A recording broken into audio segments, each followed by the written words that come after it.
اور جو ظاہری ترجمہ ہے اس کا وہ تو تقریباً آپ تمام حضرات کے اذہان عالیہ میں محفوظ ہوگا کہ خدا یہ اعلان فرما رہا ہے کہ وہ خود اپنی وحدانیت پر گواہی دیتا ہے کہ وہ معبود واحد ہے۔ یہ گواہی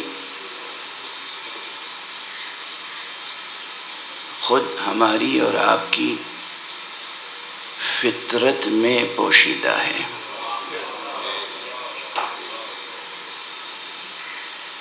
جائزہ لیجیے،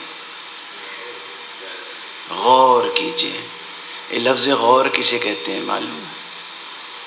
غور کہتے ہیں خوب گہرائی میں اتر کر سمندر کی تہ میں بیٹھے ہوئے کسی گوہر مراد کو پانے کی کوشش کرنے کو کہتے ہیں غور۔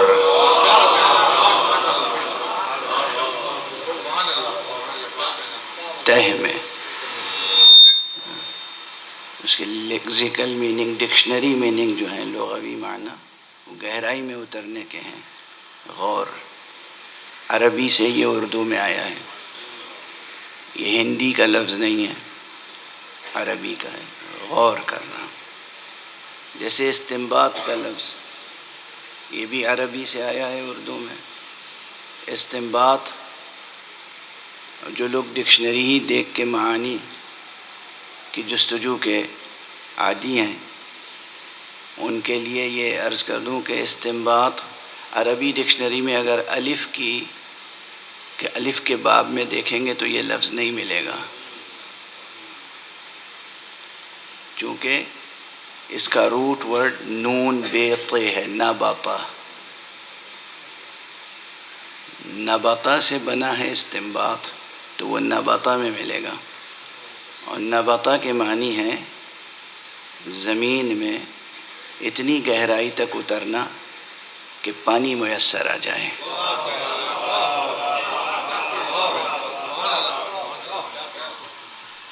اور اس سے بنا استنباط، یعنی وہ عمل جو پانی طلب کرنے کا عمل ہے، یعنی زمین کو کھود کر مٹی ہٹا کر اب وہاں سے اس لغوی معنی سے لے کے اسے آئے ادبیات میں اور قانون میں کہ صفحے پر لکھی ہوئی عبارتوں کے اندر گہرائی میں اتر کر آب حیات معنی تلاش کرنا، یہ ہے استنباط۔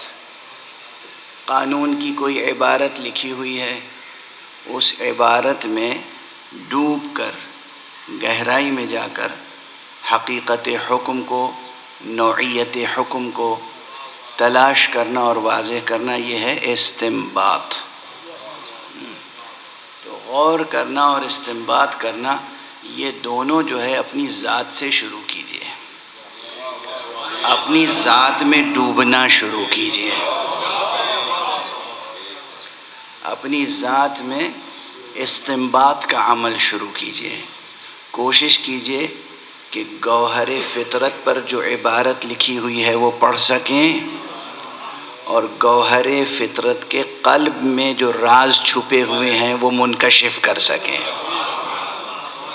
تو اگر اس عمل میں کامیاب ہو گئے تو وہاں بھی سمجھ میں آئے گا کہ کس طرح اللہ فرماتا ہے شہد اللہ انہ لا الہ الا ہو، اللہ نے گواہی دے دی ہے کہ اس کے علاوہ کوئی معبود برحق نہیں ہے۔ یہ فطرت شناسی کی بحث بھی بہت اہم ہے، اور حقیقت یہ ہے کہ اس میں بڑے ریاض کی ضرورت نہیں ہے، صرف منطقی مغالطوں اور سیاسی سازشوں سے بچ جائے اگر انسان،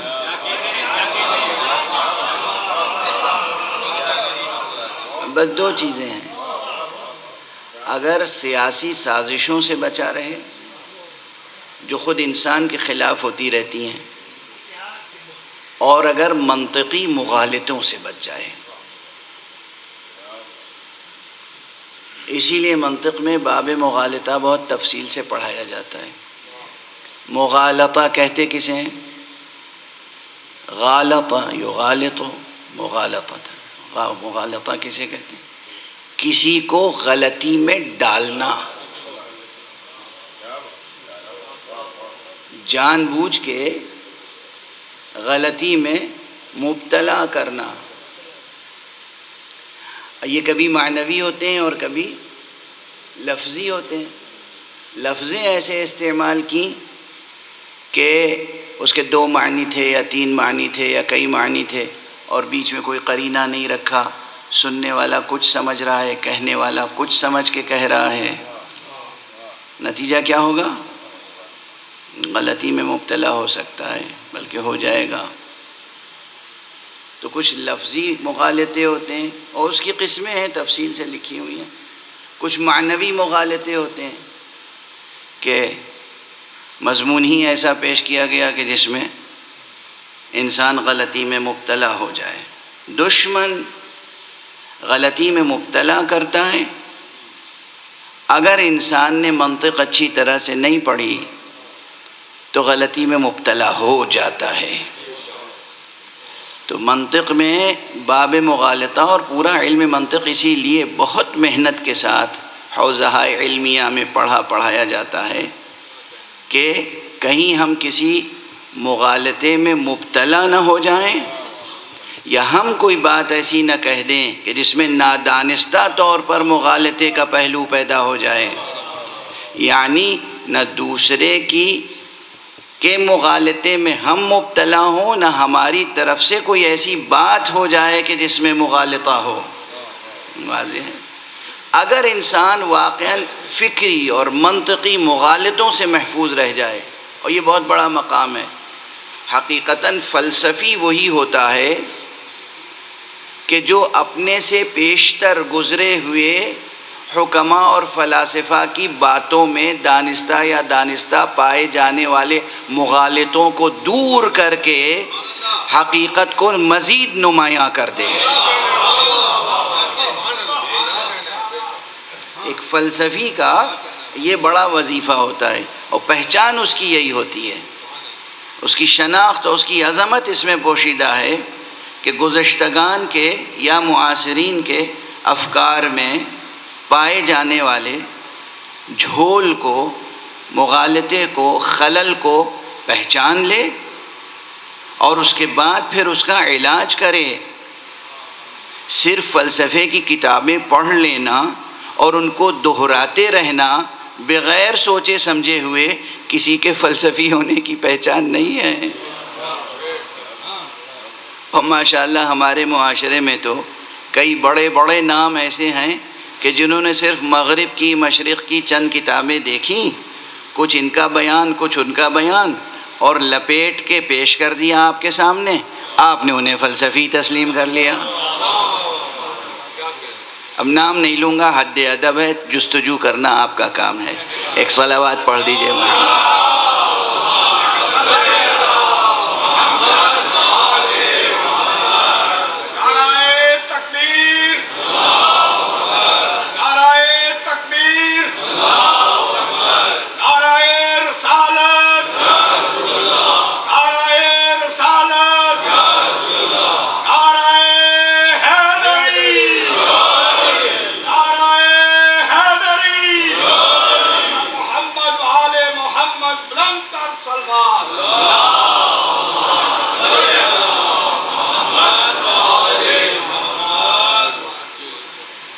ایک پہلو تو یہ ہے، یہ ضروری ہوتی ہیں تنبیہات. تنبیہات یعنی کسی چیز کی طرف کسی کو متنبہ کرنا. متنبہ کرنا یعنی اس کی توجہ کو مرکوز کر دینا. یہ ضروری ہوتا ہے، ورنہ ہمارے معاشرے میں یہ، بلکہ سبھی معاشروں میں یہ ہوتا ہے کہ انسان کسی ایک شخص یا کسی ایک سائنٹسٹ یا کسی ایک فلسفی یا کسی ایک استاد، کسی ایک مصنف کی تحریر و تقریر پر بھروسہ کر کے آگے بڑھتا چلا جاتا ہے، نقل قول ہوتا چلا جاتا ہے، یعنی بات دہرائی چلی جا رہی ہے، دہرائے جا رہے ہیں، دہرائے جا رہے ہیں، دہرائے جا رہے ہیں۔ اور اگر ٹھہر کے غور کر لے کوئی اخلاص کے ساتھ،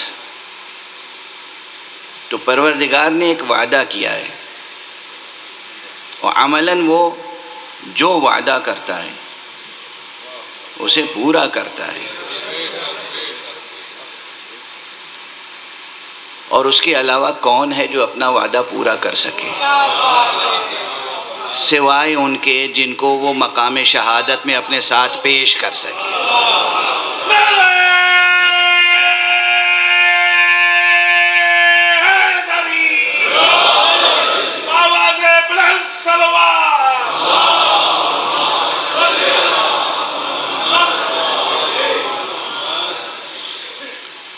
پروردگار نے ایک وعدہ کیا کہ جو میری طرف، اب اسے ہم جیسوں کے لیے جو ان کا ذہن زمانی مکانی حدود و قیود و شرائط میں گرفتار ہے، محبوس ہیں نا، ہم اس آسمان اور اس زمین کے درمیان محبوس ہیں، ایک حبس کی کیفیت ہے، قبہ آدم میں محبوس ہیں ہم۔ یہ کنایہ ہمیں بہت پسند ہے، بزرگان نے استعمال کیا، اس آسمان کو قبہ آدم کہتے ہیں، تو اس قبہ آدم میں ہم محبوس ہیں، اس کے اپنے شرائط ہیں۔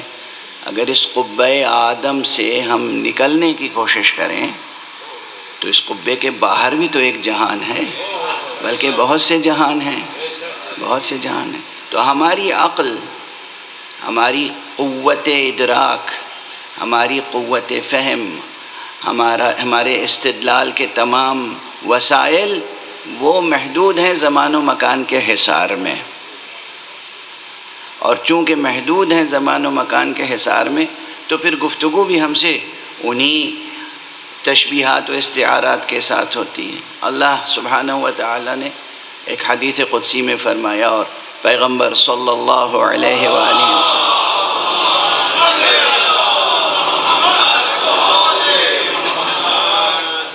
نے اپنی زبان مبارک سے وہ مضمون ہم تک پہنچایا، اس میں کہا گیا کہ اللہ فرماتا ہے جو بندہ، یاد رکھیے گا اور تجربہ کر کے دیکھیے گا، توجہ تو پیدا کیجئے اللہ کی طرف، جو بندہ میری طرف ایک بالشت بڑھتا ہے میں خود اس کی طرف ایک گز بڑھتا ہوں، جو بندہ میری طرف ایک انگل بڑھتا ہے میں اس کی طرف ایک بالش بڑھتا ہوں، جو ایک بالش بڑھتا ہے میں ایک گز بڑھتا ہوں۔ یعنی اپنے لطف بے پناہ کا اعلان فرمایا ہے پروردگار نے۔ میں نے اسی لیے شاید مکرر عرض کیا ہے ادھر کہ آپ کو اندازہ نہیں کہ اللہ آپ سے کتنی محبت کرتا ہے، ہمارے گنہگار ہونے کے باوجود، ہمارے خطاکار ہونے کے باوجود، ہمارے جاہل اور غافل ہونے کے باوجود، ہمارے ظلوم و جہول ہونے کے باوجود ہم سے کتنی محبت کرتا ہے کہ ہر ہماری ضرورت کی چیز ہماری طلب سے پہلے موجود ہے۔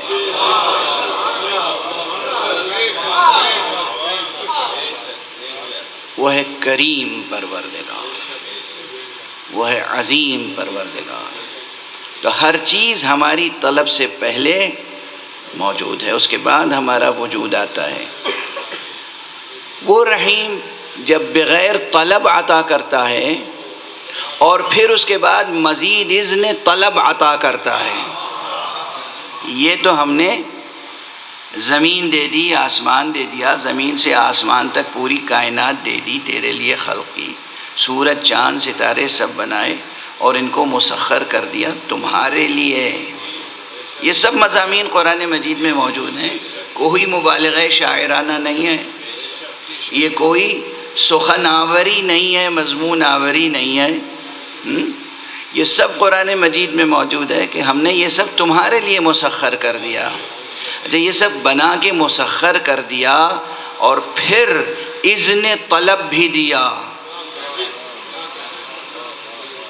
پھر اذن طلب بھی دیا کہ اور مانگو اگر مانگنا چاہو، اس کے معنی یہ ہے نا کہ پھر اس عالم کے علاوہ بھی عالم ہوں گے.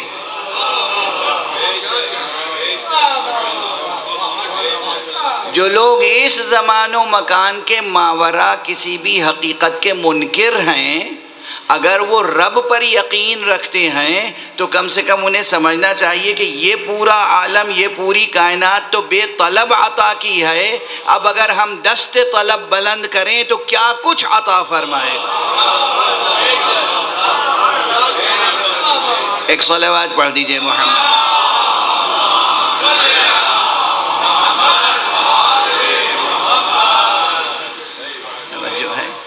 دیکھیے، میں نے کہا تھا کہ یہ مجلس حسین ہے، اور ممکن نہیں ہے کہ مجلس حسین میں اللہ کی بات نہ ہو، اور ممکن نہیں ہے کہ مجلس حسین سے آپ جائیں اور آپ کے دل میں خدا پر یقین میں اضافہ نہ ہو، اور خدا سے قرب حاصل نہ ہو، اور خدا سے طلب کا حوصلہ نہ ملے.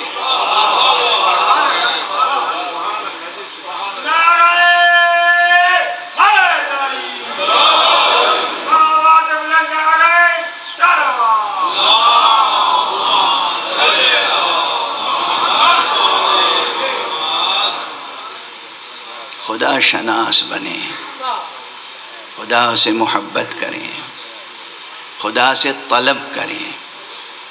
اگر کوئی کریم اذن طلب دے رہا ہے تو پھر طلب کرنا صرف سنت و مستحب نہیں ہے، واجب ہے. طلب کریں. اسی لیے عرفاء باللہ کا یہ قول ہے کہ دیکھو، دنیا تو یہ پوری دنیا تمہاری اپنی جد و جہد اور سعی و کوشش سے مل سکتی ہے، مگر آخرت حاصل کرنے کا بس ایک ذریعہ ہے، دعا، عبادت اور دعا. یعنی یہ دنیا ایسی ہے، اس میں کوئی فرعون بننا چاہے بن جاتا ہے. یعنی لوگ اکثر کہتے ہیں کہ اللہ انہیں روکتا کیوں نہیں، اللہ ان کے دست قلم کیوں نہیں کرتا، اللہ ان کو ذلیل کیوں نہیں کرتا. اللہ تو اعلان کر چکا ہے کہ ہم ظالم کی رسی ڈھیلتے چلے جاتے ہیں، ظالم کی رسی دراز کرتے ہیں. فطرت میں شعور وحدانیت ہے، رکھ دیا ہے اس نے. فطرت میں عصمت ہے.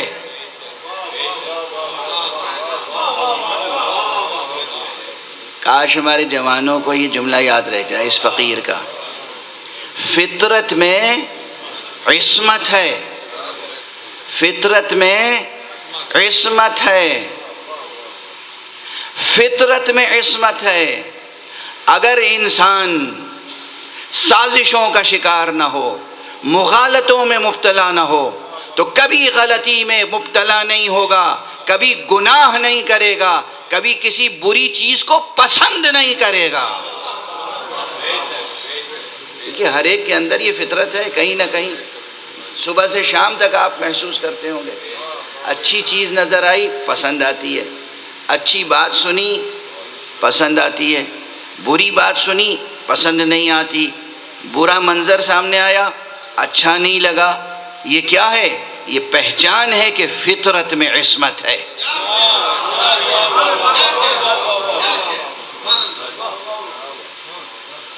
یہ پہچان ہے کہ فطرت میں عصمت ہے. اس لیے کہ فطرت بنانے والا کون ہے؟ فَأَقِمْ وَجْهَكَ لِلدِّينِ حَنِيفًا. کیوں حکم دیا گیا؟ اس لیے کہ فطرت اللہ التي فطر الناس علیہا لا تبدیل لخلق اللہ. یہ اللہ نے فطرت بنائی ہے. اللہ معصوم ہے یا نہیں؟ اللہ علیم ہے، اللہ حکیم ہے، اللہ معصوم ہے. اللہ سے کسی غلطی کا امکان نہیں ہے. تو جب غلطی کا امکان نہیں ہے تو جو فطرت بنائے گا وہ فطرت کتنی پاکیزہ ہوگی. فطرت کتنی پاکیزہ ہوگی، کتنی. آپ کی فطرت کی بات کر رہا ہوں میں. ہم جو اس دنیائے دنی میں پیدا ہوئے، ہم اپنی بات کر رہے ہیں. وہ جو عالم علوی میں پیدا ہوئے ان کی بات ابھی نہیں کر رہے ہیں. جنہیں اللہ نے علی بنایا ہو ان کی فطرت کتنی بلند ہوگی.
کتاب لکھی بڑی محنت سے، اور کتاب کے شروع میں تمہید و پیش لفظ لکھتے ہیں.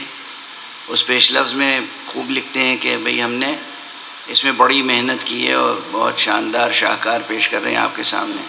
اور آخر میں لکھتے ہیں عموماً یہ مشترک مضامین ہوتے ہیں، ہر شخص اپنے اپنے الفاظ میں اپنی اپنی تعبیروں میں پیش کرتا ہے، کہ اگر کوئی غلطی نظر آ جائے اس میں تو چشم عفو سے کام لیں گے، معاف فرما دیں گے. اور انسان تو بنا ہی ہے خطا اور نسیان سے، انسان تو خطا اور نسیان کا پتلا ہے. الانسان مرکب من الخطأ والنسیان، انسان تو مرکب ہے دو چیزوں سے، خطا سے اور نسیان سے. لوگ یہ سمجھتے ہیں، یہ جملہ یہ فقرہ اتنی بار دہرایا گیا ہے اور لوگ اپنی غلطیوں کو چھپانے کے لیے یہ حرف اعتذار اتنا دہراتے ہیں کہ لوگوں کے ذہن میں راسخ ہو گیا ہے اور وہ سمجھنے لگے کہ واقعاً انسان کی فطرت میں خطا ہے، یعنی انسان خطا سے بچ نہیں سکتا. اور میں نے بڑے بڑے دانشوروں کی گفتگویں سنی ہیں، کہاں تک کس مقام تک وہ اس مغالطے میں مبتلا ہیں کہ وہ جب پیغمبر صلی اللہ علیہ وآلہ وسلم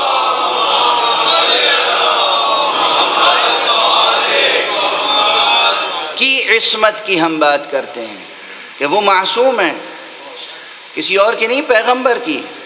تو اب مسلم حلقوں میں داخل بعض نمایاں چہروں سے یہ آوازیں آتی ہیں، صاحب وہ انسان ہیں، ہم جیسے انسان ہیں، اور وہ معصوم کیسے ہو سکتے ہیں؟ ہم کسی کو معصوم نہیں مانتے سوائے اللہ کے.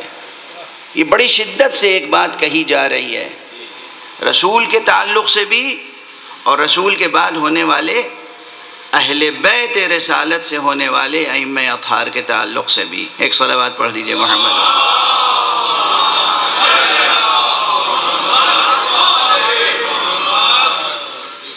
اچھا، ان سے گفتگو کیجئے اور ان کے تمام دلائل کا خلاصہ کیجئے تو بات یہی آتی ہے کہ انسان ہے نا، قرآن نے انہیں انسان کہا، قرآن نے انہیں بشر کہا، اور اس لیے وہ بشر ہیں، انسان ہیں، تو بس بشر ہیں، انسان ہیں، اس کا مطلب غلطی میں مبتلا ہونا ضروری ہے. کیا مغالطہ ہے؟ یہ خطا ہے سوچ کی، یہ غلطی ہے سوچ کی، حقیقت انسانی کو بھی نہیں سمجھے. اسی لیے میں کہہ رہا ہوں فطرت میں عصمت ہے. وہ عصمت کبریٰ کی منزل تو الگ ہے جہاں اللہ کی طرف سے وحی آتی ہے یا الہام ہوتا ہے، اللہ کی طرف سے پہلے ہی اس دنیا میں بھیجنے سے پہلے علم عطا کر دیا جاتا ہے، پھر اس دنیا میں بھیجنے کے بعد وحی کا سلسلہ ہوتا ہے، اور فرشتے مأمور ہوتے ہیں ان کی حفاظت کے لیے کہ یہ دنیائے خطا کار ان کے دامن پہ اپنا غبار نہ ڈال دے. بہت اہتمام، وہ عصمت کبریٰ ہے جو بغیر عنایت الہیہ کے حاصل نہیں ہوتی. لیکن بہت سے وہ ہیں جو نبی نہیں ہیں، رسول نہیں ہیں، امام نہیں ہیں، مگر اس دنیا میں آنے کے بعد ان کو گھر ایسا ملا، گھرانہ ایسا ملا، تربیت ایسی ہوئی کہ وہ شروع سے آخر تک جس پاکیزہ فطرت پہ پیدا ہوئے تھے اسی پاکیزہ فطرت کو کے ساتھ عمل کرتے ہوئے دنیا سے گزر گئے. تو وہ اس معنی میں معصوم تو نہیں ہیں، مگر ہماری عرفی زبان میں وہ معصوم گزرے اس دنیا سے، جبکہ کوئی خطا نہیں کی. اور ایسے افراد بہت ہیں، آپ نے نہ دیکھے ہوں گے، میں نے اپنی آنکھوں سے دیکھے ہیں اور ان کی صحبتوں میں بیٹھا ہوں. وہ اس معنی میں معصوم نہیں ہے جس معنی میں محمد مصطفیٰ صلی اللہ علیہ وآلہ وسلم.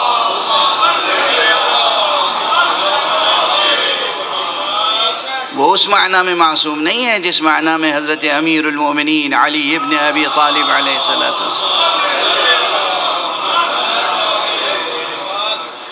خواتین میں وہ اس معنی میں معصوم نہیں ہے جس معنی میں حضرت سیدہ کونین سیدہ طاہرہ فاطمہ صدیقہ کبریٰ معصوم ہیں سلام اللہ علیہ. نہیں، اس معنی میں نہیں ہے، بالکل نہیں ہے. ان کے پاس وحی نہیں آتی، ان کے پاس فرشتے اس معنی میں نہیں آتے، اس معنی میں نہیں آتے. ورنہ فرشتے تو عام انسانوں کی مدد کے لیے بھی آتے ہیں.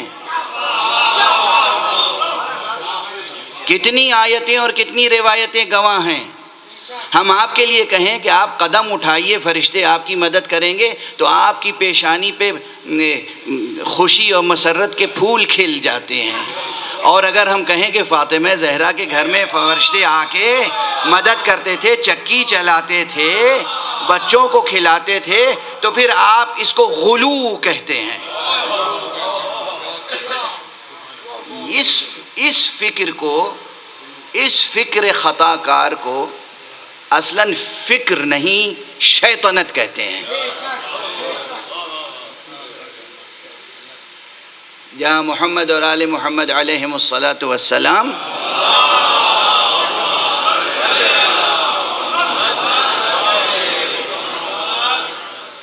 کے فضائل برداشت نہ ہوں. رسول نہیں، رسول معصوم نہیں ہے، کیونکہ وہ انسان ہے، وہ بشر ہے، نعوذ باللہ. تو یہ جملہ یاد رکھیے گا آج اس فقیر کا، فطرت میں عصمت ہے، فطرت بنائی ہے اللہ نے. اب اگر اسی انداز سے سلسلہ گفتگو آگے جاری رکھا جائے اور ہم دیکھیں دو چیزوں سے بچیں. دو چیزیں، تمام قسم کے اسباب گمراہی کے جو ہیں وہ دو چیزوں میں منحصر ہیں. ایک منطقی مغالطے اور دوسرے سازشیں، اور یہ دونوں ایک دوسرے سے مدد لیتے ہیں. سیاسی سازش کرنے والے منطقی مغالطے سے کام لیتے ہیں. منطقی مغالطے میں جو مبتلا ہو جاتے ہیں وہ اپنی آبرو بچانے کے لیے یا سیاہ روئی کو برقرار رکھنے کے لیے وہ سیاسی سازشوں سے کام لیتے ہیں. تو جتنے اسباب و علل ہیں وہ یہاں سمٹے ہوئے ہیں. اگر ان سے انسان بچ جائے اور اپنی فطرت میں غور کرے تو پھر اسے خود فطرت کے اندر، اپنی ذات کے اندر وحدانیت کے ہی صرف حقائق نہیں در کو دریافت ہوتے، فطرت کی روشنی میں ہر چیز آئینہ ہوتی چلی جاتی ہے. عملاً کم حاصل ہوتا ہے یہ، لیکن حاصل ہوتا ہے. یہ جو سیر و سلوک لازم قرار دیا گیا، ریاضتیں لازم قرار دی گئیں، یہ اسی لیے کہ تمہارے وجود پر، گوہر ہستی پر، گوہر فطرت پر جو غبار بیٹھ گیا ہے، جو مٹی بیٹھ گئی ہے، اسے دور کرو. اسی کا نام ریاض ہے. یہ محنت کرو، یہ ریاض کرو. یہ ہے کہ نفس کو پاک کرو، نفس کا تزکیہ کرو. یہ جو فقرہ ہے یہ بھی ذہن پر بیٹھے ہوئے غبار کا نتیجہ ہے کہ ہر انسان خطا و نسیان کا پتلا ہے. لوگ سمجھتے ہیں جیسے یہ قرآن کی کوئی آیت ہے یا یہ کسی فلسفی کا قول ہے. واقعاً ایک ڈاکٹرن ہے، ایک لا ہے، ایک نظریہ ہے اور اسٹیبلشڈ ہے، اب اس پہ کوئی اعتراض نہیں ہو سکتا. یہ نہیں ہے، یہ تو حرف معذرت ہے. عاجزی کا اعتراف ہے، حرف معذرت ہے، ورنہ حقیقتاً انسان، جو میں نے عرض کیا کہ انسان کا گوہر فطرت بہت پاکیزہ ہے، اور اس گوہر فطرت میں ڈوبتا چلا جائے، غور کرے اور استنباط کرے، غور کرے اور استنباط کرے، ڈوبے اور آب حیات نکال کے لائے۔ تو پھر حیات دنیاوی بھی اور حیات اخروی بھی کچھ دوسرے انداز سے آگے بڑھتی ہے۔ اسی لیے مقام شہادت میں پروردگار عالم نے یہ بھی ارشاد فرمایا ہے قرآن مجید میں کہ سنوریہم آیاتنا فی الآفاق وفی انفسہم، ہم دکھائیں گے انہیں اپنی نشانیاں آفاق وجود میں بھی، آفاق ہستی میں بھی، اور خود ان کے نفوس میں بھی۔ سنوریہم آیاتنا فی الآفاق وفی انفسہم حتی یتبین لہم انہ الحق، یہاں تک کہ ان پر یہ روشن ہو جائے، واضح ہو جائے کہ وہ حق ہے، حق ہے وہ۔ اب یہاں پہ بحث ہے کہ یہاں پہ یہ گواہی جو ہے یہ اللہ سبحانہ و تعالیٰ نے پھر اپنی ہستی کے لیے پیش کی ہے یا اس قرآن مجید کے لیے کہ یہ قرآن حق ہے؟ توجہ رہے، یعنی قیام قیامت تک ایسی نشانیاں آتی رہیں گی سامنے، آفاق میں بھی اور انفس میں بھی، جو یہ بتاتی رہیں گی، گواہی دیتی رہیں گی کہ یہ قرآن جو اللہ کی طرف سے نازل ہوا ہے یہ برحق ہے۔ اللہ اکبر۔ جب تک زمانے کا سلسلہ دراز ہے، جب تک یہ زمان و مکان کا ایک تسلسل قائم ہے اور اس میں نسل انسانی کا تسلسل قائم ہے، گویا اللہ نے اعلان کر دیا کہ قرآن مجید کی صداقت کے گواہ مسلسل آتے رہیں گے۔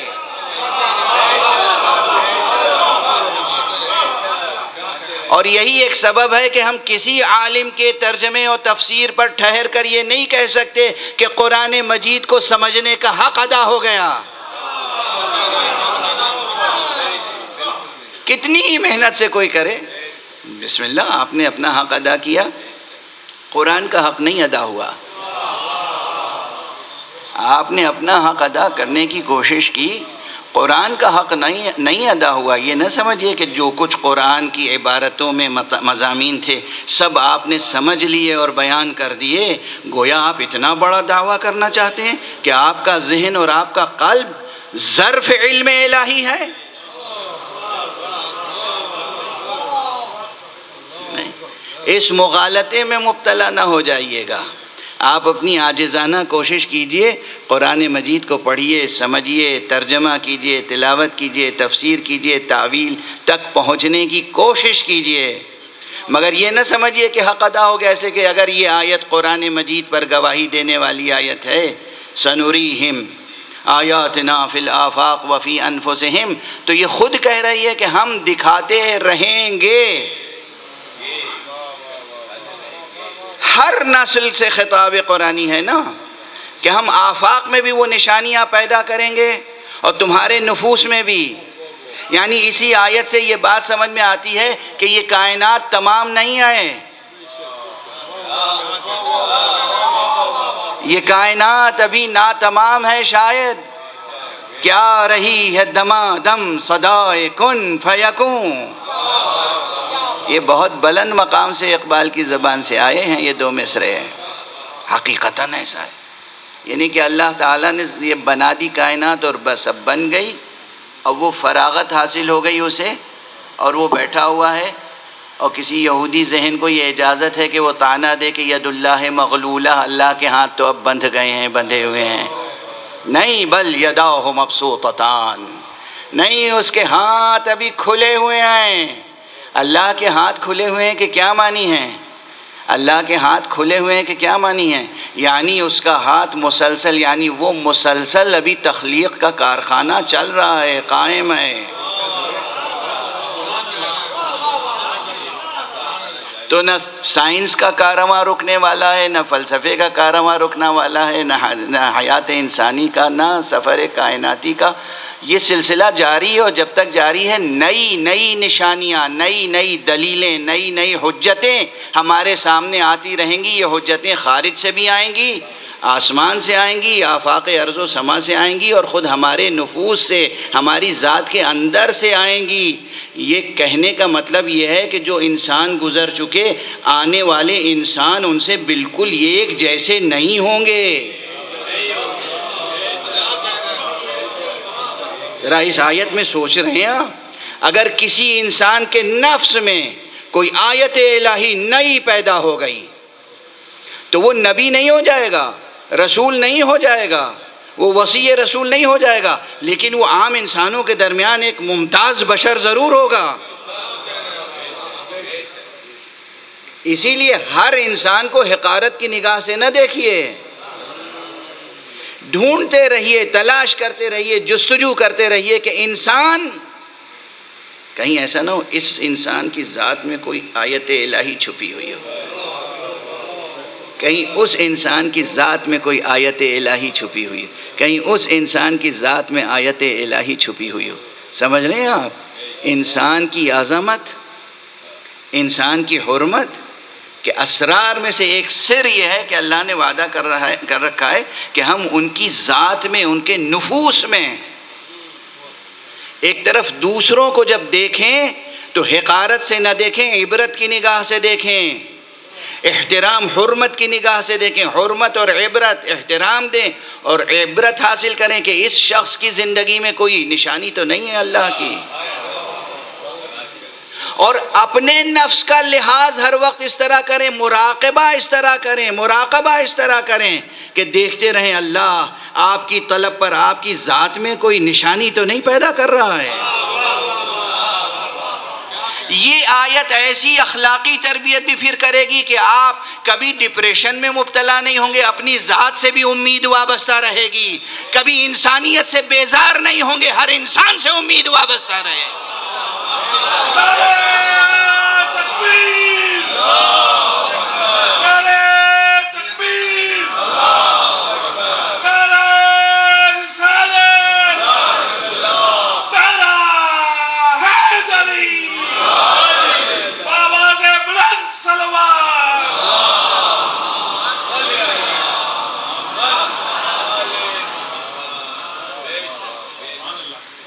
دیکھیے بات کہاں سے کہاں تک پہنچتی ہے، بات کہاں سے کہاں تک پہنچتی ہے. یہ اللہ کی گواہیوں کے ساتھ ساتھ گفتگو ہو رہی ہے، لیکن کہاں تک پہنچی کہ آپ کو اپنی ذات پر کیسا ایک اعتماد حاصل ہوا اور آپ کو اپنی ذات کے تعلق سے ایک امید پیدا ہوئی. ہمیں اپنی ذات کی حفاظت کرنی ہے، ہمیں اپنی ذات کا مطالعہ کرنا ہے، ہمیں اپنی ذات سے امید رکھنی ہے کہ نہ جانے کب کس وقت کوئی ایک آیت الہیہ پیدا ہو جائے. توجہ ہے جوانان عزیز، بزرگان محترم، کوئی عمر کے کسی بھی درجے میں ہو لیکن وہ اپنی ذات سے مایوس نہ ہو. جب بھی کبھی ڈپریشن میں مبتلا ہونے لگیں اسی آیت کی تلاوت کر لیا کیجئے.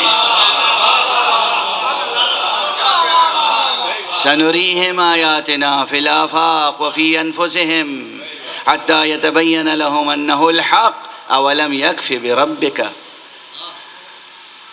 انہ علی کل شیء شہید.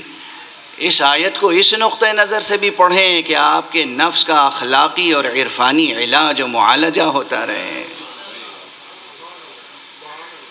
پروردگار تو نے وعدہ کیا ہے کہ ہم تو تیری زندگی میں ایک آیت پیدا کر سکتے ہیں. پروردگار پھر میری زندگی میں یہ کیوں مایوسیاں آ رہی ہیں؟ سائیکیٹرسٹ کے پاس فوراً نہ چلے جایا کیجئے. یہ ان کی دوائیں جو ہیں آپ کو اور بیمار ڈال دیتی ہیں. یہ جو نفسیاتی ڈاکٹر صاحبان ہیں خدا ان کی روزی روٹی کا انتظام کرے گا. آپ اپنی زندگی ان کی دوائیں کھا کے تباہ نہ کیا کیجیے. خدا پہ بھروسہ رکھیں۔ گفتگو کو کل کی گفتگو سے بھی ذرا سا مربوط کرتے ہوئے آگے بڑھ جائیں۔ وقت تمہید میں گزر گیا، لیکن آپ دیکھیں یہ تمہید ہی نہیں ہوتی ہے۔ تمہید کے معنی کیا ہے معلوم ہے؟ تمہید کے معنی کیا ہے؟ تمہید یعنی لمبی چوڑی کسی کتاب یا کسی لمبی چوڑی تقریر کے شروع میں جو ابتدائی باتیں کہی جائیں وہ، یعنی کچھ بھی ابتدائی طور پہ کہا جائے تو تمہید ہے؟ نہیں، ایسا نہیں ہے۔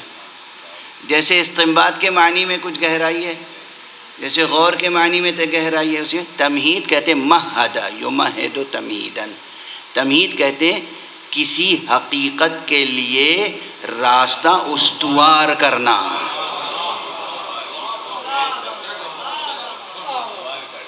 آنے والے مولود کے لیے جیسے ماں اپنی آغوش کو کشادہ کرتی ہے، اسی طرح اپنے ذہن اور قلب کو کشادہ کرنا آنے والے معنی کے حقائق کے لیے۔ تو یہ تمہیدیں ضروری، تمہید یعنی ذہن کو کشادہ کرنے کی کوشش، تمہید یعنی قلب کو کشادہ کرنے کی کوشش، تمہید یعنی علمی مطالب کو حاصل کرنے کی راہوں کو کھولنا۔ تو یہ تمہیدیں صرف لفظیں نہیں ہیں کہ بھئی تمہید ہی بہت لمبی ہو گئی، بات نتیجے تک نہیں پہنچی۔ تمہید ایسی ہو کہ نتیجہ حاصل ہو جائے۔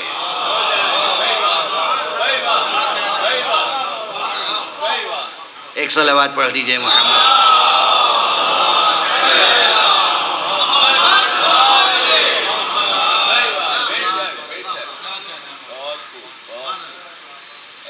اب اگر کوئی کتاب لکھے اور اس کی تمہید ہی پڑھ کے ہم لوگ کتاب کو سمجھتے ہیں کہ اب اسے پڑھنا ہے یا نہیں، تمہید کے الفاظ دیکھے اور اس میں سمجھ میں آ جاتا ہے کہ کیا ہے۔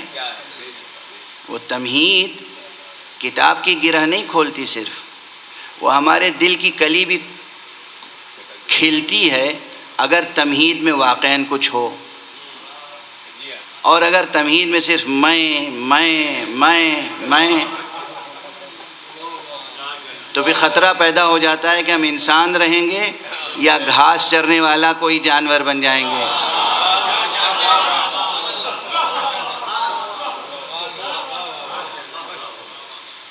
اب دیکھیے، کل گفتگو ایک ایسی آیت کے تعلق سے ہو رہی تھی، پہنچ گئی تھی اس مقام پر جہاں حق سبحانہ و تعالی نے تمام انبیاء سے،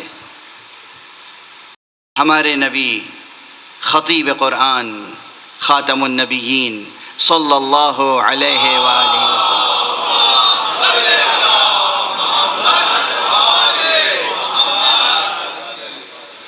پر ایمان لانے اور ان کی مدد کرنے کا مضبوط مؤکد عہد لیا ہے، مضبوط اور تاکیدی عہد لیا ہے۔ تو سوال پیدا ہو گیا تھا کہ انبیاء تو گزر گئے، ایمان لاتے تو وہ ہیں جو موجود ہوں اور ایمان نہ رکھتے ہوں پہلے سے، پھر ایمان لائیں۔ بھائی ایک ہی تصور ہے نا آپ کے سامنے، ایمان لانے کا ایک ہی تصور ہے لوگوں کے پاس، کیا کہ یہ کافر تھے، مشرک تھے، رسول پاک نے اسلام کا کلمہ پڑھایا، کلمہ پڑھ کے مسلمان ہو گئے۔ تو عام انسانوں کی بات نہیں ہو رہی ہے، نبیوں کو اللہ کہہ رہا ہے کہ ایمان لاؤ۔ وہ نبی جو اللہ کی طرف سے خود حقیقت ایمان لے کر زمین پر آئے ہیں، ان سے کہا جا رہا ہے پھر کہ ایمان لاؤ۔ اور نبیوں کے علاوہ خود جو لوگ ایمان لے آئے تھے، قرآن مجید میں ایک سے زائد مقامات پر ایسی مثالیں ہیں جہاں کہا گیا یا ایھا الذین آمنوا آمنو، اے ایمان لانے والو ایمان لاؤ۔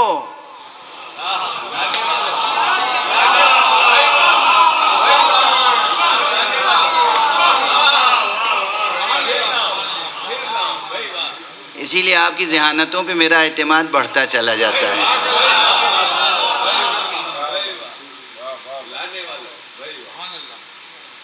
کلمہ لا الہ الا اللہ پر ایمان لانے والو ایمان لاؤ۔ کس پر ایمان لائیں؟ محمد رسول اللہ پر ایمان لاؤ۔ پھر دوسرے مقام پہ آتا ہے یا ایھا الذین آمنوا آمنوا، ایمان لانے والو ایمان لاؤ۔ معلوم ہوتا ہے لا الہ الا اللہ کہہ چکے ہیں، محمد رسول اللہ کہہ چکے ہیں، اب کس حقیقت پہ ایمان لائیں؟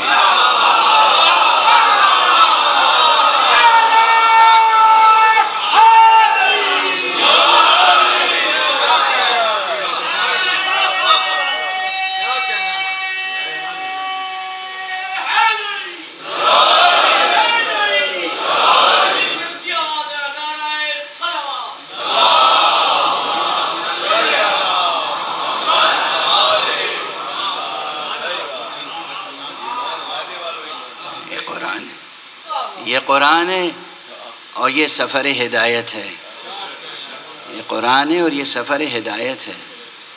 اچھا، وہ تو حقیقت بہت بڑی ہے جس کا نام ہے حقیقت ولایت امیر المؤمنین علی ابن ابی طالب علیہ السلام۔ وہ حقیقت تو بہت بڑی ہے۔ یہ آیتیں زندہ آیتیں ہیں۔ جب اللہ نے کہا کہ ہم آفاق میں اپنی نشانیاں ظاہر کرتے رہیں گے، ہم تمہارے نفسوں میں اپنی نشانیاں ظاہر کرتے رہیں گے، تو آفاق میں جب بھی کوئی نئی نشانی اللہ کی ملے گی تو اس نشانی پر بھی ایمان لائیں گے یا نہیں؟ تو پھر اس آیت کا مضمون زندہ ہو جائے گا، یا ایھا الذین آمنوا آمنوا۔ اپنے نفس میں کوئی بات پیدا ہوئی، کوئی آیت، کوئی نشانی اللہ کی ظاہر ہوئی، تو پھر آیت کہے گی یا ایھا الذین آمنوا آمنوا۔ اپنے نفس میں کوئی اللہ کی نشانی پیدا ہو جائے تو ایمان لاؤ گے، نفس رسول پر ایمان کیوں نہیں لاؤ گے؟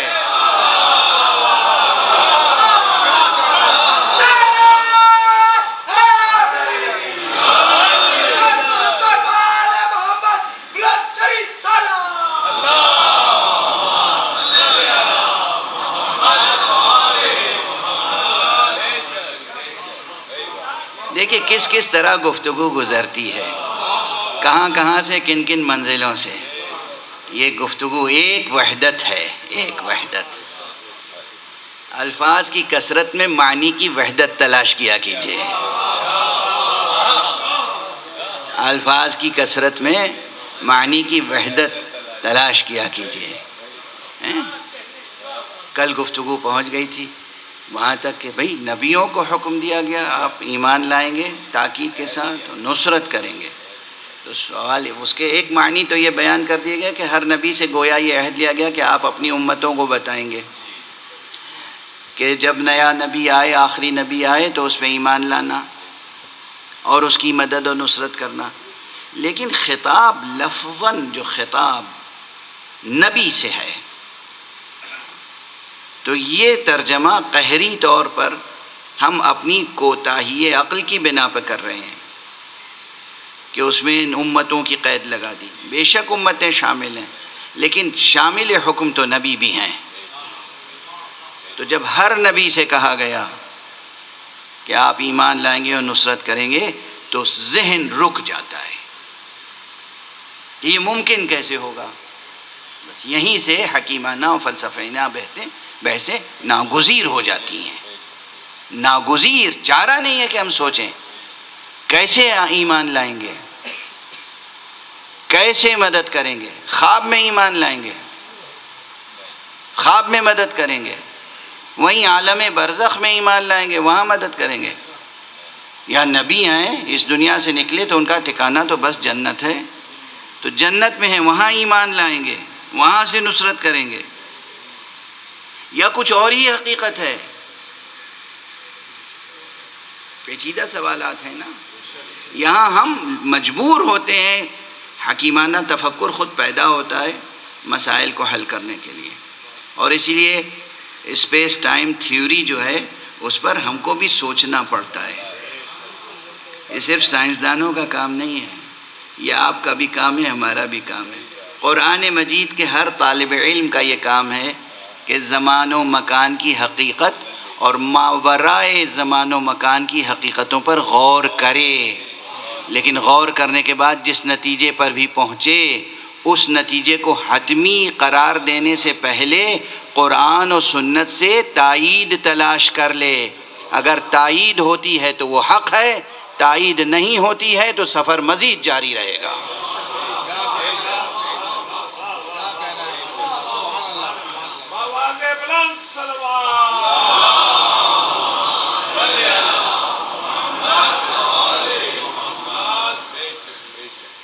اب وقت تو تمام ہو چکا، لیکن ایک فقرہ عرض کر کے آگے بڑھ جاؤں۔ کل اسی ضمن میں معراج کا واقعہ بطور استشہاد پیش کیا تھا میں نے کہ معراج میں حضور گئے۔ اب بحث یہیں پہ ہوتی ہے، سنگین ہو گئی گفتگو آج، کچھ خالص فکری انداز سے آگے بڑھتی گئی، تو آپ کی تواضع خاطر کے لیے اپنا ایک پرانا جملہ دہرا دوں۔ اسی ممبر سے کہا تھا کہ جو لوگ یہ سمجھتے ہیں کہ معراج جسمانی نہیں صرف روحانی تھی، اب یہ بہت مشہور ہو چکا ہے جملہ، مگر میرا جملہ ہے تو مجھے دہرانے کا حق ہے۔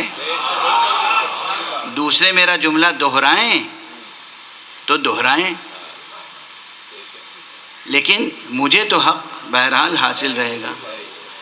تو ایک لطیف سا جملہ میں نے عرض کیا تھا کہ جو لوگ سمجھتے ہیں روحانی معراج ہوئی تھی، جسمانی نہیں ہوئی تھی، تو جیسا مغالطہ انہوں نے پیدا کیا ہے، ویسے ہی مغالطہ آمیز میں ایک بیان ان کے مقابلے میں پیش کر رہا ہوں نقص کے لیے۔ میں خود کہہ رہا ہوں مغالطہ آمیز کہ بدن اور روح، جسم اور روح کی جدائی کا نام موت ہے، معراج نہیں ہے۔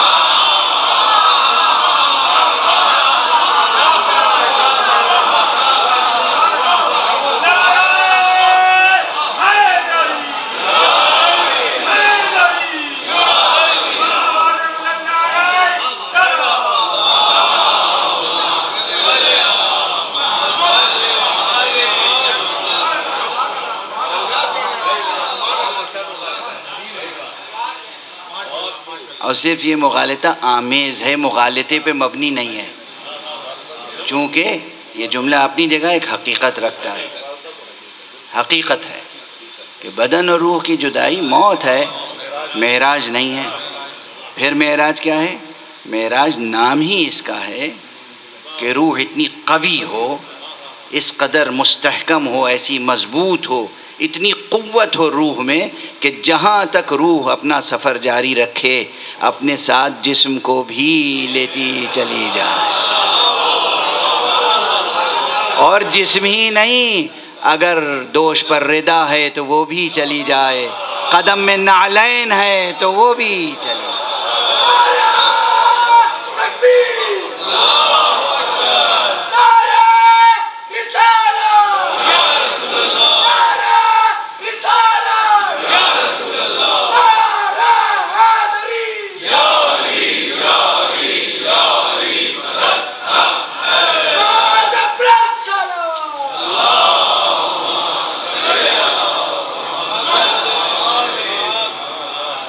آپ کی ظاہری سائنسی جو تمام معذوریاں ہیں سمجھنے کی،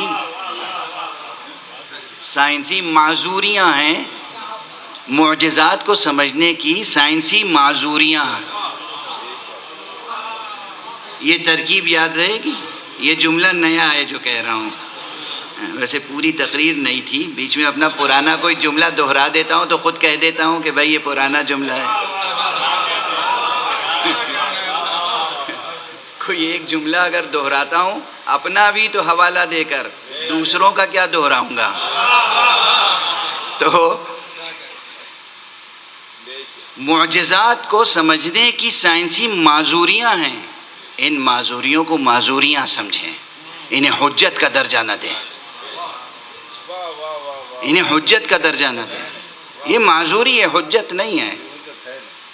یہ زمین یا آسمان، اس میں کیا کیا آیات الہیہ ہیں، من جملہ ان کے خود معراج ایک ایسی آیت ہے کہ جس میں اللہ سبحانہ و تعالیٰ نے فرمایا ہے سبحان الذی اسریٰ بعبدہ، کیا کہنا اس پروردگار کا جو اپنے بندے کو راتوں رات لے گیا۔ اب یہ بھی میرا کوئی 20-22 برس پرانا ایک مطالعہ ہے جسے میں نے لکھ دیا ہے، اور وہ ایسی کتابیں وہ ہوتی ہیں کہ جلدی سے نسلیں سمجھ نہیں پاتی اور دھیرے دھیرے سمجھتی چلی جاتی ہیں انشاءاللہ۔ امام فخر الدین رازی نے بہت بڑی تفسیر لکھی ہے، 30 جلدوں میں تفسیر لکھی ہے قرآن مجید کی۔ اس میں انہوں نے یہ نقطہ اس آیت کے ضمن میں لکھا ہے کہ معراج جسمانی پر دلیل یہ ہے کہ اس میں لفظ عبد آیا ہے، سنریہم آیاتنا فی الآفاق وفی انفسہم، سبحان الذی اسری بعبدہ، سبحان الذی اسری بعبدہ، ایک لفظی دلیل دی ہے۔ دلیل کون سی چاہیے یہاں پر؟ دلیل تو چاہیے عقلی، دلیل تو چاہیے کونی، دلیل چاہیے کونیاتی، لیکن دلیل ہے بہرحال لفظی جو ایک تکوینی حقیقت کی طرف اشارہ کر رہی ہے۔ لفظی دلیل ہے مگر اشارہ کر رہی ہے تکوینی حقیقت کی طرف، کہ عبد کا لفظ، عبد کا کلمہ دلالت کرتا ہے کس پر؟ روح و جسم کے مجموعے پر، خالص مجرد روح پر دلالت نہیں کرتا۔ اب یہیں پہ بہت گفتگو ہے کہ یہ دلیل درست ہے یا نہیں ہے، مگر انہوں نے ایک دلیل تو دی۔ اس فقیر نے اسی آیت کی روشنی میں 14 دلیلیں قائم کی ہیں، 14 دلیلیں قائم کی ہیں اس آیت سے۔ سبحان الذی اسری بعبدہ لیلا من المسجد الحرام الى المسجد الاقصى الذی بارکنا حولہ لنریہ من آیاتنا، یہ جو آیت ہے انہ هو السمیع البصیر، یہ پوری آیت، اس میں ایک نہیں 14 دلیلیں موجود ہیں لفظی و عقلی، جو اس پر انسانی ذہن اور دل کو مطمئن کرتی ہیں کہ معراج پیغمبر کی پورے وجود پیغمبر کے ساتھ تھی۔ اس معنی میں صرف روحانی معراج نہیں تھی جس معنی میں بعض حضرات کہتے ہیں، اور نہ اس معنی میں کہ یہ خواب تھا، کوئی واقعی حقیقی خارج میں سفر نہ تھا، اس لیے کہ خواب کو تو کوئی بھی معراج نہیں سمجھتا بھائی۔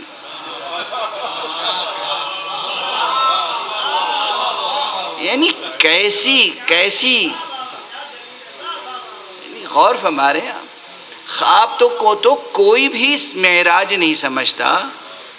ایک عام انسان خواب کو خواب سمجھتا ہے، معراج نہیں سمجھتا۔ یہ کیا مذاق ہے کہ نعوذ باللہ رسول کو خواب دکھایا جائے اور معراج کہا جائے؟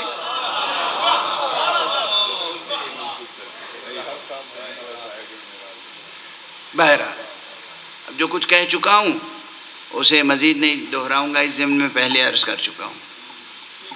بچوں کے خواب دیکھنے کی مثال دی تھی میں نے کہ بچے کبھی کبھی ایسا خواب دیکھ لیتے ہیں اور چونک کے اٹھتے ہیں، ڈرتے ہوئے لرزتے ہوئے، ماں باپ دوڑتے ہیں، کیا ہوا، کیوں چیخ رہے تھے، کیوں رو رہے ہو، کیوں گھبرائے ہوئے ہو؟ خواب دیکھا تھا۔ کیا خواب دیکھا تھا؟ خواب دیکھا کوئی آیا، اس نے میرا ہاتھ پکڑا اور کھینچتا ہوا لے چلا، اور زمین میرے پاؤں کے نیچے سے نکل گئی اور میں اڑتا چلا گیا اور بہت بلندی تک اڑتا گیا، اور پھر اس نے جا کے میرا ہاتھ چھوڑ دیا اور مجھے وحشت ہوئی اور مجھے ڈر لگا اور میں نے خوف ہوا کہ گر جاؤں گا، اور بہرحال میں نے یہ دیکھا اور وہ دیکھا۔ اور تو کوئی نہیں کہتا کہ بیٹے مبارک ہو، تم صاحب معراج ہو گئے۔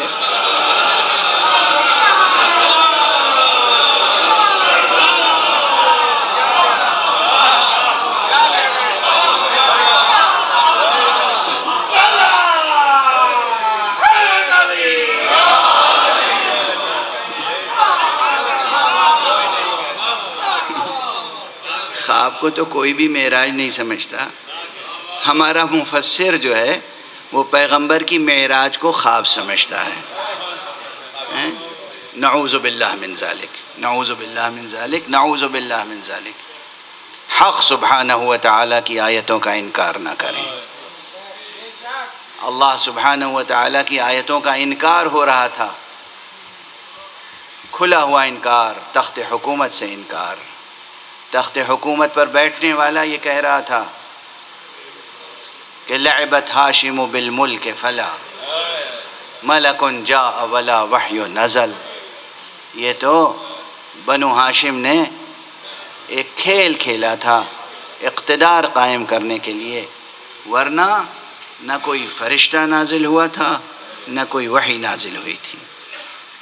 جب یہ نعرے بلند ہوں مسلمانوں کی حکومت کے تخت پر بیٹھنے والے افراد کی زبان سے، تو پھر لازم تھا کہ حسین ابن علی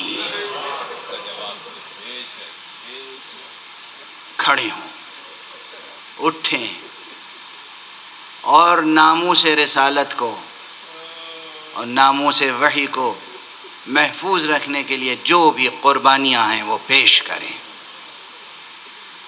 اور انہوں نے پیش کی.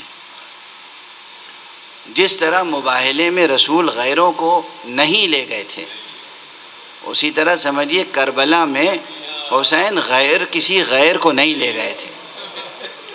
آقا حسین تو بس اپنے کنبے کو لے کے گئے تھے.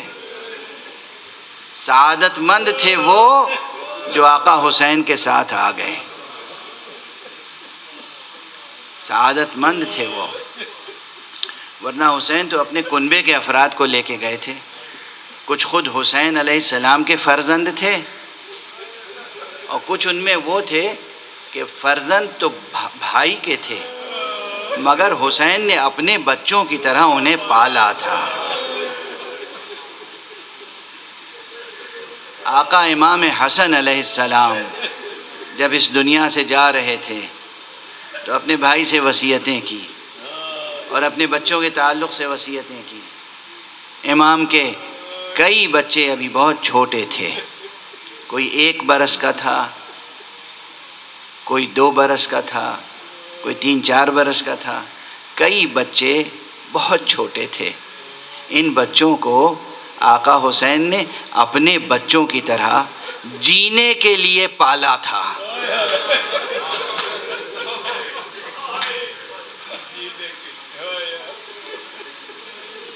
اور کربلا وہ مرحلہ تھا جہاں جینے کے لیے جنہیں پالا تھا انہیں مرنے کی اجازت دینا پڑ رہی تھی. آپ امام حسن علیہ السلام کے صرف ایک فرزند پہ گریا کرتے ہیں عموماً. امام حسن کے کم از کم 3 بیٹے ہیں جو شہید ہوئے ہیں کربلا میں. ایک کا نام عبداللہ اکبر ہے جن کی کنیت ابو بکر تھی، کنیت تھی. نام تھا عبداللہ ابن حسن، عبداللہ اکبر. دوسرا بیٹا تھا عبداللہ اصغر، تیسرا بیٹا تھا قاسم. تینوں بچے شہید ہوئے ہیں کربلا میں. عبداللہ اکبر میدان میں گئے، جنگ کی، جہاد کیا، مقابلہ کیا، مبارزہ کیا اور شہید ہوئے. ان کی شہادت بھی امام حسین پر گراں تھی. آقا حسین جیسے صابر کی آنکھوں میں آنسو آ گئے تھے، مگر پھر بھی تاریخی بیانات سے جس قدر معلوم ہوتا ہے کہ قاسم کی شخصیت سے امام حسین کو کچھ خاص لگاؤ تھا. اس لیے جناب قاسم کو جب رخصت کرنے کا موقع آیا تو خاص انداز اختیار کیا، آسانی سے اذن نہیں دیا. یہ لکھا ہے روات نے، یہ لکھا ہے دنیا والوں نے بھی، اور ہمارے داخلی سلسلوں سے بھی یہ روایت ہم تک آئی ہے. قاسم کو بہت انتظار کرنا پڑا. ایک بار آئے، امو جان مجھے بھی اجازت دیجیے. آقا نے روک دیا، اجازت نہیں دی. پھر آئے، امو جان اجازت دیجیے. یہ وہی قاسم ہیں جنہوں نے شب عاشور پوچھا تھا کہ کیا کل میرے لیے بھی موت ہے یا نہیں. اور امام نے سوال کیا تھا قاسم سے، کیف تر الموت، موت تمہارے لیے کیسی لگتی ہے، تمہیں کیسی لگتی ہے موت؟ تو سن و سال ایسا تھا کہ لم یبلغ الحلم، ابھی بالغ نہیں ہوئے تھے. یعنی 12-13 برس کے درمیان، یعنی یا 13 اور 14 برس کے درمیان کا سن تھا. تو فرمایا احلی من العسل، مجھے تو شہد سے زیادہ شیریں معلوم ہوتی ہے. یہ وہی قاسم ہے کہ جب ان کو رخصت کرنے کا موقع آیا، آقا امام علیہ الصلاۃ والسلام نے کئی بار تأمل کیا، اور جب مجبور ہو گئے، امام حسین علیہ السلام اصرار سے، قاسم بھی اصرار کر رہے تھے، مادر قاسم بھی اصرار کر رہی تھیں، تو بلایا، سینے سے لگایا. اور یہ بات لکھیے، بڑی عجیب بات ہے، حسین جیسا صابر سینے سے لگا کے خوب گریہ کیا، اور دونوں غش کھا کے زمین پر گر گئے. ایک طرف آقا حسین، ایک طرف قاسم. پھر اٹھے اور پھر سینے سے لگا لیا، پھر خوب گریا، اور قاسم کو اجازت دی. قاسم میدان میں گئے. جی چاہتا ہے کہ آج دونوں شہزادوں کی شہادت کی طرف اشارہ کر دوں، کیونکہ اب وقت ہی کہاں رہ گیا ہے. محرم کا انتظار کر رہے تھے کہ محرم آئے گا تو ہم آقا پر گریہ کریں گے. محرم آیا اور دیکھیے گزرا چاہتا ہے. اب بس 2 دن رہ گئے، تیسرا دن آج کے بعد عاشور کا ہے. تو سن لیجئے دونوں شہادتیں. قاسم گئے، اور جناب قاسم نے، اور کیا سادگی ہے تاریخوں میں ہے کہ آپ کا قد ایسا تھا کہ کوئی زرہ جسم پر استوار نہیں ہو رہی تھی، تو بغیر زرہ پہنے ہوئے ایک معمولی سا کرتا پہنے تھے. تلوار ہاتھ میں لی، گھوڑے پہ سوار ہوئے. دیکھنے والوں نے دیکھا کہ نالین میں ایک نالین ایسی ہے کہ تسمہ ٹوٹا ہوا ہے. چلے جا رہے ہیں جنگ کرنے کے لیے، اور خوب جنگ کی. بڑے بڑے نامی گرامی سورماؤں کو تحت کیا. شجاعت ہاشمی اور شجاعت علوی اور شجاعت حسنی کا مظاہرہ کیا. لیکن اس بچے کے سامنے ایک شقی آیا، فریب کار، اور اس نے سر مبارک پہ ایک ایسا گرز لگایا کہ سرکار امام حسن کا یہ چاند، یہ بیٹا، پھر گھوڑے پہ ٹھہر نہ سکا. زمین پہ آتے آتے بے اختیار کہا، یا عماہ ادرکنی. یہ ایک امتیاز ہے دوسرے شہداء اور ان کے درمیان. ہر ایک کہتا تھا، یا ابا عبداللہ علیک منی السلام، یا ابن رسول اللہ علیک منی السلام. آپ پر آخری سلام. وہ اس بچے کے منہ سے نکلا، چچا جان مدد کو آئیے.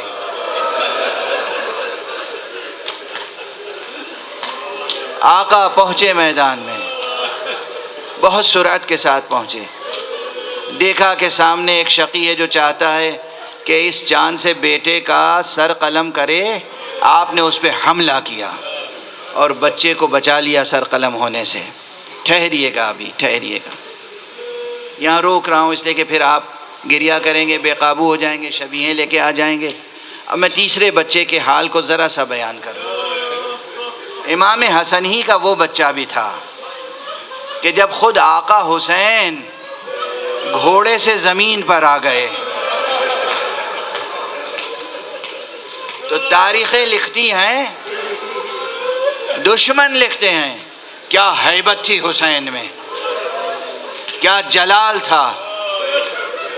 سر سے پیر تک لہو میں تر، نہ جانے کتنے تیروں کے زخم لگے ہوئے، لیکن زمین کربلا پہ بیٹھے ہوئے تھے، اور کسی میں ہمت نہیں ہوتی تھی کہ آقا حسین کی طرف بڑھ جائے. ایک ہیبت تھی. لیکن ادھر عمر ابن سعد بار بار اپنے سپاہیوں کو للکار رہا تھا کہ دیکھو اب اس شخص میں کوئی ہمت و طاقت نہیں رہ گئی ہے، جاؤ سر قلم کرو اور معرکہ کربلا کا خاتمہ کرو. ایک شقی آگے بڑھا. ادھر در خیمہ سے ایک بچہ دیکھ رہا تھا.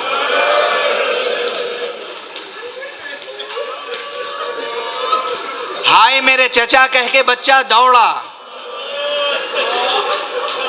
ادھر آقا حسین نے اس کی ماں کو آواز دی، بچے کو سنبھال کے رکھنا، آنے نہ دینا. ماں نے بچے کو پکڑنے کی کوشش کی، 11 برس کا سن ہے، بس 11 برس، لیکن بچے نے جوش میں ماں کے ہاتھ سے اپنا ہاتھ چھڑایا، دوڑ کے آ کے اپنے چچا کے سینے سے لپٹ گئے۔ اس کے بعد پھر اٹھا، اس نے دیکھا کہ شقی تلوار لیے ہوئے چاہتا ہے کہ آقا حسین کے سر پہ تلوار لگائے، اس نے ننھے ننھے ہاتھ اپنے چچا کے سر پہ رکھے، اس نے تلوار لگائی تو بچے کی انگلیاں اور ہاتھ کٹ کے رہ گئے۔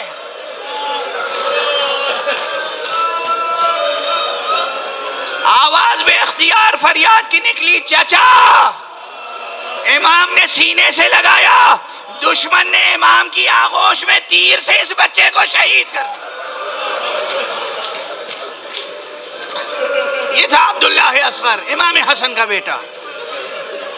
ادھر آقا حسن کے اس فرزند کی جس کا نام قاسم ہے، جو کیفیت تھی آپ سب جانتے ہیں، ایک ایک لفظ آپ کے ذہنوں میں ہے، مگر پھر بھی دیکھیے تاثیر، آپ منتظر رہتے ہیں کہ کہا جائے، اور کبھی ان لفظوں کی المناکی میں کمی نہیں آتی، اور کہا بھی جاتا ہے اس لیے کہ پروردگار ہمیں ذکر مصائب کرنے کا ثواب عطا فرمائے، آپ کو اور ہمیں گریہ اور عزاداری کا ثواب عطا فرمائے۔ اس بچے کے لیے کہا جاتا ہے آقا حسین نے اپنے سامنے اس کے سر کو قلم ہونے سے تو بچا لیا، لیکن جو فوج میں ہلچل ہوئی تو ادھر کے گھوڑے ادھر، ادھر کے گھوڑے ادھر، یہ بچہ ایڑیاں رگڑتا رہا اور گھوڑوں کی ٹاپوں سے پامال ہوتا رہا۔ اجرکم علی اللہ۔ بیان تمام ہوا۔ اس کے بعد جو آقا حسین، یہاں ذرا روایت کے الفاظ دیکھیے گا، دو طرح سے بیان کیا ہے بیان کرنے والوں نے، ہو سکتا ہے دونوں بیان درست ہوں۔ پہلے آقا نے اسے اٹھایا ہو، سر سینے سے لگایا، اٹھانے کی کوشش کی، دیکھا وہ بچہ جس کے قدم رکاب تک نہیں پہنچتے تھے، گھوڑوں کی ٹاپوں سے پامال ہو کے جسم اتنا دراز ہو گیا ہے کہ سر کو سر سے ملایا، شانے پہ رکھا، پھر بھی اس کے پاؤں زمین پہ گھسٹتے جاتے تھے۔ اب حسین کیا کرتے؟ کہیں ایسا نہ ہو ٹکڑے ٹکڑے ہو جائے، اپنی ردا اتاری، اس بچے کو رکھا، دیکھا روح بدن سے جدا ہو چکی ہے، اور اب خیمہ گاہ میں گویا ایک گٹھڑی سی لے کر آ رہے ہیں۔ یا حسین، کیا کیا مصیبتیں یہاں پر پڑی ہیں۔ خیام میں برپا ہوا شور، واہ حسنا واہ قاسمہ واہ محمدہ واہ حسینہ۔